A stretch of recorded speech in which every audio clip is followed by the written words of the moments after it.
മറ്റ് ചില സംസ്ഥാനങ്ങളിൽ നിന്ന് വരുന്ന വാർത്തകൾ തെരഞ്ഞെടുപ്പുമായി ബന്ധപ്പെട്ട് എന്താണ് എന്നതുകൂടി പരിശോധിക്കാം. ലോക്സഭാ തെരഞ്ഞെടുപ്പിൽ TDPയും BJPയും ജനസേനയും സീറ്റ് ധാരണയായി. TDP മുന്നോട്ട് വെച്ച ഫോർമുല ഇരു കൂട്ടരും അംഗീകരിച്ചു. BJPയും ജനസേനയും 8 സീറ്റിൽ മത്സരിച്ചേക്കും. ഒഡീഷയിൽ BJD-BJP സഖ്യ ചർച്ച അനിശ്ചിതത്വം തുടരുകയാണ്. മധ്യപ്രദേശിൽ കോൺഗ്രസിന് തിരിച്ചടി നൽകി മുൻ കേന്ദ്രമന്ത്രി സുരേഷ് പച്ചൌരിയും മുൻ MP ഗജേന്ദ്ര സിംഗ് രാജുഖേദിയും BJPയിൽ ചേർന്നു. അച്യുതൻ വിശദാംശങ്ങളുമായി. അച്യുതൻ, TDPയുമായുള്ള സീറ്റ് ധാരണ തന്നെ പലപ്പോഴും പ്രശ്നങ്ങൾ ഉണ്ടാക്കിയിട്ടുള്ളതാണത്. എത്ര സീറ്റ് എന്നുള്ളതിൽ BJPക്ക് ചില അതൃപ്തികളൊക്കെ ഉണ്ടായിരുന്നു. പക്ഷേ ഇന്നിപ്പോൾ ആ അതൃപ്തികളെല്ലാം മാറ്റിവെച്ചുകൊണ്ട് TDP നൽകിയ സീറ്റുകൾ എത്രയോ അത് സമ്മതിച്ചു BJP എന്നതാണോ?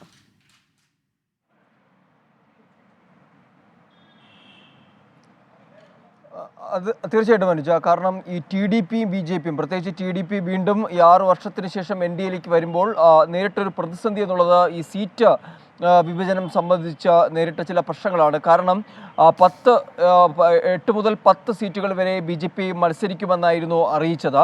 എന്നാൽ TDP മുന്നോട്ട് വെച്ചത്, അതായത് സഖ്യകക്ഷികൾക്കായിട്ട് ജനസേനയ്ക്കും BJPക്കുമായി TDP മുന്നോട്ട് വെച്ചത് 7 സീറ്റുകളായിരുന്നു ആദ്യം.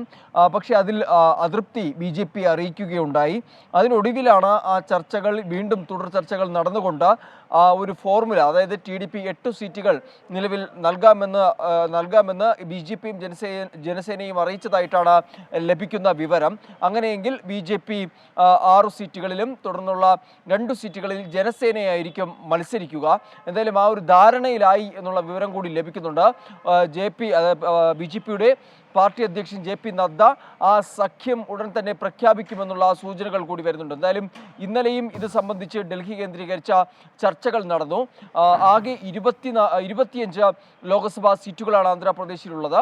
ഇതിൽ ഈ 8 സീറ്റുകൾ സഖ്യകക്ഷികൾക്കും ബാക്കിയുള്ള സീറ്റുകളിൽ TDP മത്സരിക്കും. എന്നാൽ ഇത് ലോക്സഭയിൽ മാത്രമല്ല, നിയമസഭാ തെരഞ്ഞെടുപ്പിലും ഇതേ സഖ്യത്തിൽ മത്സരിക്കാൻ തന്നെയാണ് ഈ പാർട്ടികൾ ധാരണയിൽ എത്തിയിരിക്കുന്നത്. അങ്ങനെ വരുമ്പോൾ 175 നിയമസഭാ സീറ്റുകളിൽ 30 സീറ്റുകളായിരിക്കും ഈ സഖ്യകക്ഷികൾക്ക് TDP നൽകുന്നത്. ബാക്കിയുള്ള സീറ്റുകളിൽ TDP മത്സരിക്കുമെന്നുള്ളതാണ് പൊതുവെ ഇപ്പോൾ എത്തിയിരിക്കുന്ന ധാരണ. എന്തായാലും ആ ഒരു സഖ്യത്തിലേക്ക് കാര്യങ്ങൾ എത്തിയിരിക്കുന്നു. ഇനിയൊരു പ്രഖ്യാപനത്തിന് വേണ്ടി മാത്രമാണ് കാത്തിരിക്കുന്നത്. അതേസമയം അച്യുതൻ, ഒഡീഷയിൽ എന്താണ് സംഭവിക്കുന്നത്? അവിടെ BJD-BJP സഖ്യ ചർച്ചയിൽ ഒരു ധാരണയിലേക്ക് എത്താൻ പറ്റിയിട്ടില്ല എന്നുള്ളത് തന്നെയാണോ? ആ അനിശ്ചിതത്വം തുടരുകയാണോ?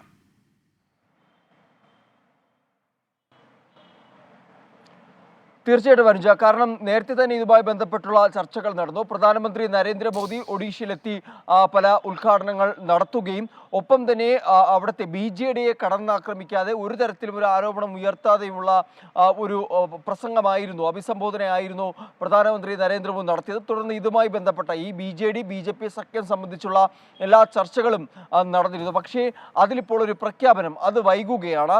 അത് ഈ സീറ്റ് വിഭജനവുമായി ബന്ധപ്പെട്ട ചില ധാരണകളിലേക്ക് എത്താൻ കഴിയാത്തതാണ് ആ അനിശ്ചിതത്വത്തിന് പിന്നിലെന്നാണ് ലഭിക്കുന്ന വിവരങ്ങൾ. എന്തായാലും അതിലും ഒരു പ്രഖ്യാപനം ഉടൻ ഉണ്ടായേക്കും. കാരണം പ്രധാനമന്ത്രി നരേന്ദ്രമോദി തന്നെ ആഹ്വാനം ചെയ്തത് NDAക്ക് 400 മുകളിൽ സീറ്റുകൾ ഈ ലോക്സഭാ തെരഞ്ഞെടുപ്പിൽ നേടണമെന്നുള്ളതാണ്. അതിനായി തന്നെയാണ് BJP ഈ സഖ്യ സാധ്യതകൾ തേടുന്നത്.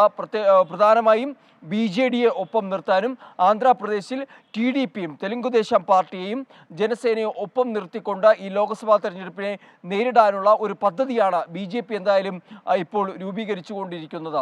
അതിൻ്റെ ഭാഗമായാണ് ഈ 2 സംസ്ഥാനങ്ങളിലും ഈ ഒരു സഖ്യം ഉണ്ടാക്കുവാനുള്ള ശ്രമങ്ങൾ നടക്കുന്നത്. എന്തായാലും അതിലെല്ലാം ഇനി പ്രഖ്യാപനങ്ങൾക്കാണ് കാത്തിരിക്കേണ്ടത്.